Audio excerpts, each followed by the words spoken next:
You think Elon Musk is rich? You think Jeff Bezos has power? Compared to this man, they are playing with pocket change. This is Cornelius Vanderbilt, the Commodore. When he died in 1877, he didn't just have money. He had more cash than the US Treasury. He left behind a fortune worth $200 billion today. He owned the railroads. He owned the banks. He owned America. But he left his children with a warning. He said, "Any fool can make a fortune. It takes a man of brains to hold it." Spoiler alert, his family did not have brains. Just 50 years after his death, the money was gone.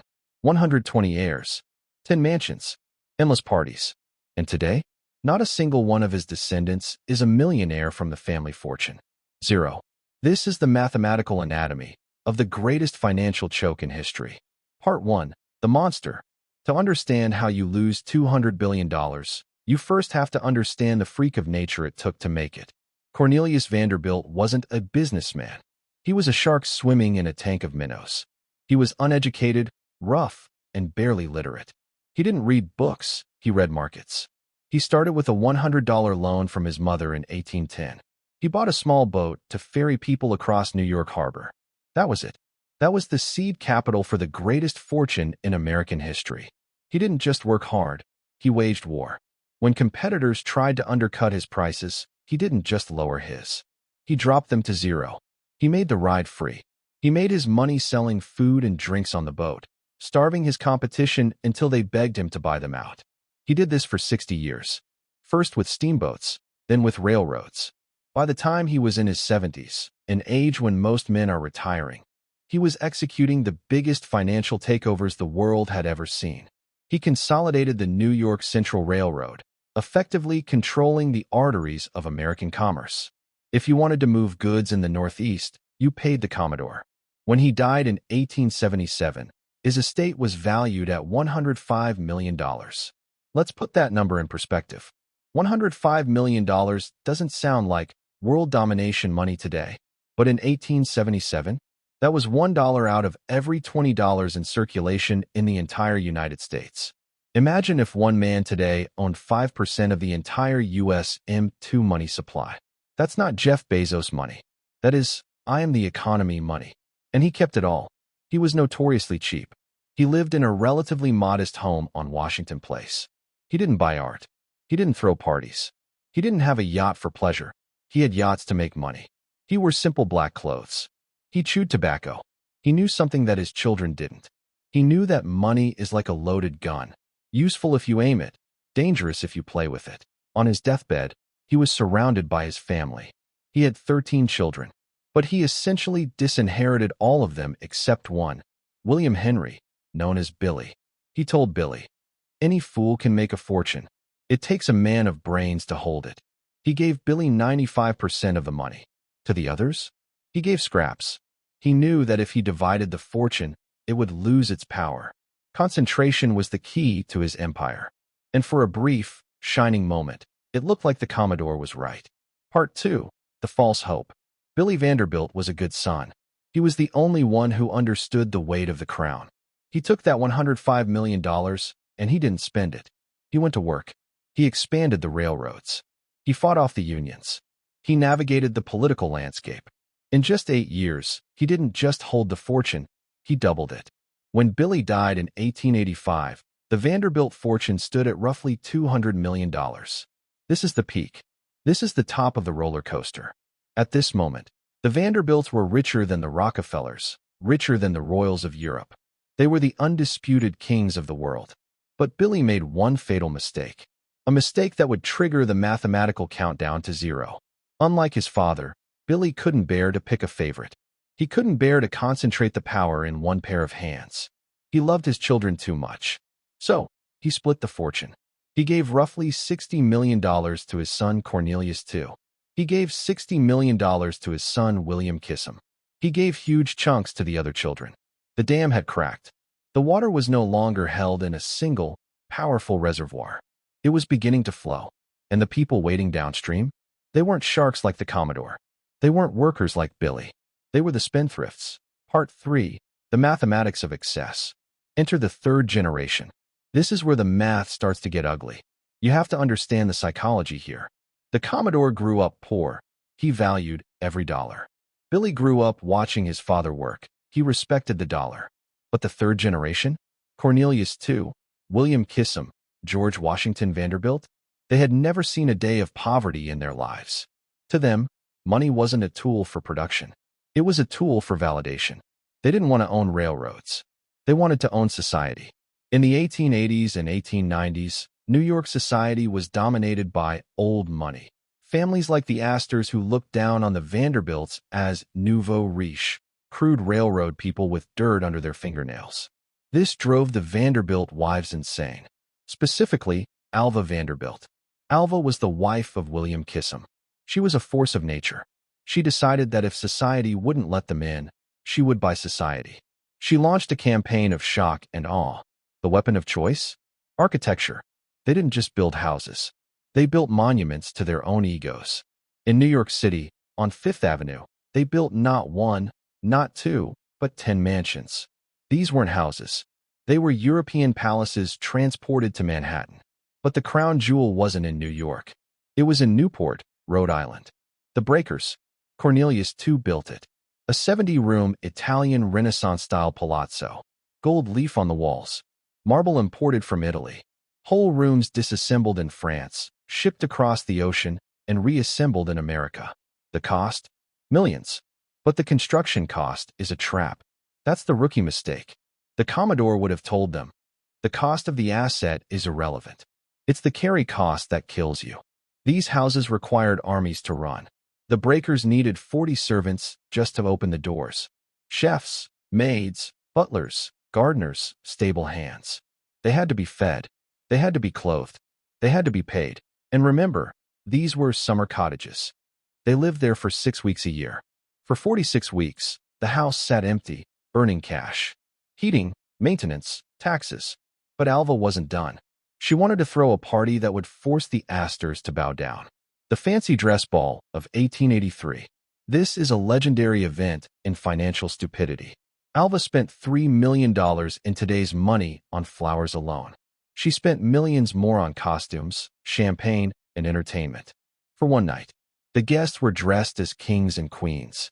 The press went wild. The Astors finally attended. Alva had won. She was the queen of New York. But she had violated the Commodore's first rule, never spend the principal. Part 4. The Invisible Burn. Here is the mathematical formula for the choke. Let's say you have $100 million in 1890. The safe withdrawal rate, for a fortune, the amount you can spend without touching the principal, is typically 4% or 5%. So, the Vanderbilts could theoretically spend $4 to $5 million a year forever. But they weren't spending $5 million.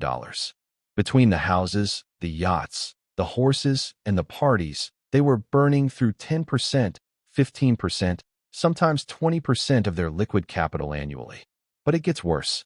While they were spending, the engine of their wealth, the railroads, was starting to sputter. Competition was rising. The government was passing antitrust laws. The income from the business wasn't growing at 20% anymore. It was flattening. So you have rising expenses meeting falling income. This is the death cross in finance. Take George Washington Vanderbilt, the youngest son. He looked at his brothers building mansions and said, "Hold my beer." He went to Asheville, North Carolina, and built the Biltmore estate. It is, to this day, the largest private home ever built in the United States. 175,000 square feet, 250 rooms, an indoor swimming pool, a bowling alley. He bought 125,000 acres of land around it. He spent his entire inheritance building it. He didn't just spend the interest. He spent the principal. When he finished it, he had a castle, but he had no money to run it. He had to appeal to his family for loans just to keep the lights on. This was the pattern. They converted capital, stocks, bonds, cash, into non-performing assets, houses, art, jewelry. Capital earns money while you sleep. Non-performing assets eat money while you sleep. The Commodore owned assets that paid him. His grandchildren owned assets that billed them. Part 5. The Hollow Men. By the early 1900s, the cracks were visible, but the spending didn't stop. It accelerated. It became a competition. Who had the biggest yacht? Who had the fastest racehorse? Reginald Vanderbilt, another heir, was a gambler. He didn't build houses. He just set money on fire at the casino and the racetrack. He died at 45, broke and alcoholic, leaving his daughter Gloria with a trust fund that was already shrinking. They were living inside a delusion. They thought the money was infinite because it had been infinite for the Commodore. They didn't understand that the Commodore was a producer and they were parasites. The public loved it. The newspapers chronicled every party, every dress, every scandal. It was the reality TV of the Gilded Age. But behind the scenes, the bankers were getting nervous. The liquidity was drying up. Then came the external shocks. First, the introduction of the income tax in 1913. Suddenly, the government wanted a cut. Then, the estate tax. When a Vanderbilt died, the government took 40%, then 50%, then 70% of what was left. Because they hadn't set up foundations or trusts, which didn't really exist in the modern sense yet. The fortune was taxed at every generational transfer. Then, World War I. Then, the Great Depression. The railroads, which had been the golden goose, stopped laying golden eggs. Trucks started moving freight. Cars started moving people. The New York Central Railroad stock began to slide. But the Vanderbilts? They were still trying to live like it was 1885. They were selling stock to pay for the gardeners. They were selling bonds to pay for the masquerade balls. They were cannibalizing the empire to feed the lifestyle. Part 6. The moment of realization. There is a specific moment where the music stopped. It wasn't a bang. It was a whimper. It happened in the 1940s and 50s. The mansions on Fifth Avenue, the monuments to Alva's ego, were too expensive to maintain. Taxes were too high. No one wanted to buy them because no one could afford to live in them. So what did they do? Did they turn them into museums? Did they donate them? No. They sold them for scrap. The beautiful palaces of the Gilded Age were demolished. Wrecking balls smashed through the marble fireplaces. Bulldozers crushed the imported French woodwork. They were replaced by office buildings and department stores. The Biltmore? George's widow had to sell off 85,000 acres just to pay the taxes. They opened it to the public as a tourist attraction just to afford the heating bill. The Breakers? Leased to a preservation society for $1 a year because the family couldn't afford the upkeep. By the time the family gathered for a reunion at Vanderbilt University in 1973, reporters looked around. They were looking for the tycoons, the titans. They found normal people, teachers, insurance salesmen, 120 heirs, and the famous headline ran, "Not a single millionaire left." Think about that math. $200 billion. Gone. It didn't disappear. It was transferred. It was transferred to the stonemasons who built the houses, to the dressmakers who made the costumes, to the wine merchants, to the U.S. government. The Vanderbilts had become the ultimate stimulus package. They took the greatest accumulation of capital in history and redistributed it back into the economy through sheer, unadulterated incompetence. But there is one final twist to this knife. One descendant who looked at the wreckage and figured out the only way to survive the curse. Part 7. The Survivor. There was one Vanderbilt who managed to escape the wreckage. But she didn't do it by saving the money. She did it by rejecting the premise of it. Gloria Vanderbilt. She was born in 1924. Her father was Reginald, the gambler who drank himself to death at 45. She inherited a $5 million trust fund as a baby. In the 1930s, she became the subject of the trial of the century. Her mother and her aunt fought over custody of her. Why? Because whoever controlled the child controlled the trust fund. She was dubbed the poor little rich girl. She grew up watching her family tear each other apart over scraps of paper. She saw that the money didn't bring freedom, it brought parasites. It brought lawyers. It brought misery. So, Gloria did something no Vanderbilt had done in 3 generations. She went to work. She didn't rely on the trust fund. She became an artist. She became a designer. In the 1970s, she launched Gloria Vanderbilt jeans. She put her name on the back pocket of denim jeans for working-class women. And she made a fortune. She made more money selling jeans than she had ever inherited from the Commodore. She realized the secret. Money must be a byproduct of value creation. If you try to make money the product, it rots. Her son is Anderson Cooper, the CNN anchor. Anderson Cooper is a Vanderbilt. But if you look at his bank account, you won't find a cent of the Commodore's money. He famously said, "My mom made it clear to me that there's no trust fund. There's no pot of gold waiting for me. He called inherited money an initiative sucker, a curse. He understood that if you give a young man a mountain of gold he didn't earn, you don't bless him. You rob him. You rob him of his hunger. You rob him of his drive. You rob him of the very thing that makes life worth living, the struggle. The Commodore knew this. That's why he hated his kids. Anderson Cooper knew this. That's why he worked. The 120 heirs in the middle? They were the ones who missed the memo. Part 8. The psychology of the choke. So how does this happen? How do you mathematically lose $200 billion? It's not just about spending. It's about a psychological disease known as lifestyle creep on a nuclear scale. It's called the hedonic treadmill. The Vanderbilts bought a mansion. It felt good for a month. Then, they got used to it. The high wore off. So, to get that feeling back, they had to buy a bigger mansion. Then a yacht. Then a bigger yacht. Then a party for 500 people. Then a party for 1,000 people. The bar for happiness kept getting higher, but their ability to generate income stayed flat. They were chasing a dopamine hit that cost exponentially more each time. But there is a second factor, a silent killer, inflation. The Vanderbilts invested heavily in government bonds. In the 1800s, this was smart. Bonds paid 4 to 5%, and there was zero inflation. But in the 20th century, inflation arrived. The dollar lost 90% of its value between 1913 and 1970. The bonds were paying them a fixed amount of paper dollars, but those dollars were buying fewer and fewer bricks, fewer servants, fewer dinners. They were getting poorer every single day, but because the number on the check stayed the same, they didn't panic until it was too late. They suffered from money illusion. They confused nominal wealth, the number, with real wealth, purchasing power. The Commodore understood purchasing power.